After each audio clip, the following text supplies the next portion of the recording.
काही बँका या माझ्या बहिणींना दिलेले पैसे काय अकाउंट खात्यामध्ये पैसे जमा झाल्यानंतर काही कापून घ्यायला लागलेत। त्या बँकांना माझ्या सूचना आहेत, माझ्या बहिणींचे मुख्यमंत्री लाडकी बहीण योजनेतले पैसे जर काढले तर तुमच्यावर कठोर कारवाई केली जाईल। या बँकांना देखील मी सांगू इच्छितो।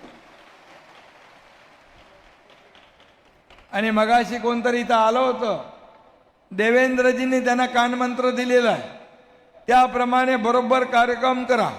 कारण शेवटी आम्ही दिलेले पैसे तुम्हाला कापून घेण्यासाठी नाहीत, हे तिथं कच्च्या बच्चांना त्यांचा संसार चालवण्यासाठी एक थोडीशी आर्थिक मदत केलेली आहे। त्यामुळे बँकाने देखील यापासून बिलकुल कुठल्याही प्रकारची कारवाई पैसे कापून घेण्याची करता कामा नये। आज मी आपल्याला जास्त काय बोलणार नाही। मुख्यमंत्री माझी लाडकी बहीण योजनेबद्दल अतिशय महत्त्वाची अशी आजची अपडेट प्रसिद्ध झालेले महत्त्वाचे असे आदेश स्वतः मुख्यमंत्र्यांनी आणि महिला व बाल विकास मंत्री आदिती तटकरे यांनी दिलेले आहेत। त्यांनीच या ठिकाणी पाहू शकता ही पोस्ट देखील टाकलेले काय म्हटलंय, मुख्यमंत्री माझी लाडकी बहीण योजनेचे पैसे बँकांनी कपात करू नये। महिला व बाल विकास विभागाकडून बँकांना सूचना देण्यात आलेल्या आहेत। तर ही तुमच्यासाठी खुश खबर आहे, कारण की आतापर्यंत जर आपण बघितलं बऱ्याच जणांनी कमेंट केलेली आहेत की आमच्या अकाउंट मधले पैसे कट झालेले आहेत। जे अकाउंट मध्ये पैसे आलेले ते अकाउंट मायनस मध्ये होतं, त्याचा मिनिमम बॅलन्स या ठिकाणी त्यांनी मेंटेन केलेला नव्हता, त्यामुळे पैसे कट झालेले आहेत। परंतु आता बँकांना सूचना विभागानेच या ठिकाणी दिलेल्या आहेत, आपण पाहू शकता। तर बघा, मुख्यमंत्री माझी लाडकी बहीण योजनेअंतर्गत मिळालेला लाभ कोणत्याही कारणासाठी कपात करू नये अशा सूचना सर्व बँकांना देण्यात आल्या आहेत।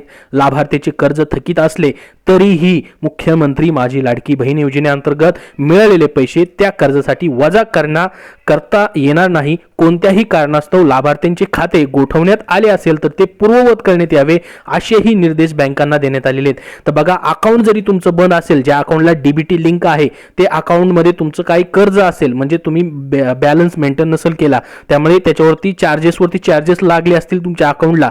आता किती लागले तुम्हाला तर माहिती नाही, परंतु त्याच्यावरती चार्जेस असतील तर त्यासाठी लाडकी बहीण योजनेचे पैसे जर आले तर त्यामुळे त्यांनी कट करू नयेत। आणि तुमचं अकाउंट जर बंद असेल, गोठवलं गेलेलं असेल तर तेही पूर्ववत करावं अशा देखील सूचना या ठिकाणी देण्यात आलेल्या आहेत। तर महिला व बालविकास विभागाकडून ह्या बँकांना सूचना देण्यात आलेल्या आहेत। योजनेअंतर्गत मिळालेला लाभ कोणत्याही कारणासाठी कपात करता येणार नाही। लाभार्थ्यांचे कर्ज थकीत असले तरीही मुख्यमंत्री माझी लाडकी बहीण योजनेअंतर्गत मिळालेले पैसे त्या कर्जासाठी वजा करता येणार नाहीत।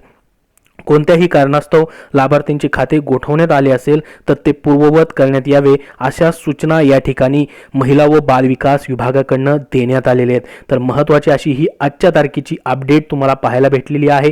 याच्याबद्दल तुमचे काय प्रश्न असतील तर कमेंट बॉक्समध्ये विचारा। हा व्हिडिओ नक्की लाईक करा, कारण की बऱ्याच जणांचे या ठिकाणी पैसे जे आहेत कट झालेले होते, त्याच्यामुळे ही अपडेट आजच्या या कार्यक्रमामध्ये स्वतः मुख्यमंत्र्यांनी देखील दिलेली आहे, तसे निर्देश देण्यात आलेले आहेत। आणि स्वतः या ठिकाणी महिला व बाल विकास विभागाने देखील ही माहिती अशा सूचना बँकांना दिलेल्या आहेत। आता राहिलेल्या बहिणींचे पैसे जे असणार आहेत ते देखील लवकरच भेटणार आहेत। नेक्स्ट व्हिडिओमध्ये त्याच्याबद्दलची अपडेट तुम्हाला पाहायला भेटेल। तर याबद्दल अजून काही प्रश्न असतील तर नक्की विचारा। हा व्हिडिओ जास्तीत जास्त शेअर करा। धन्यवाद।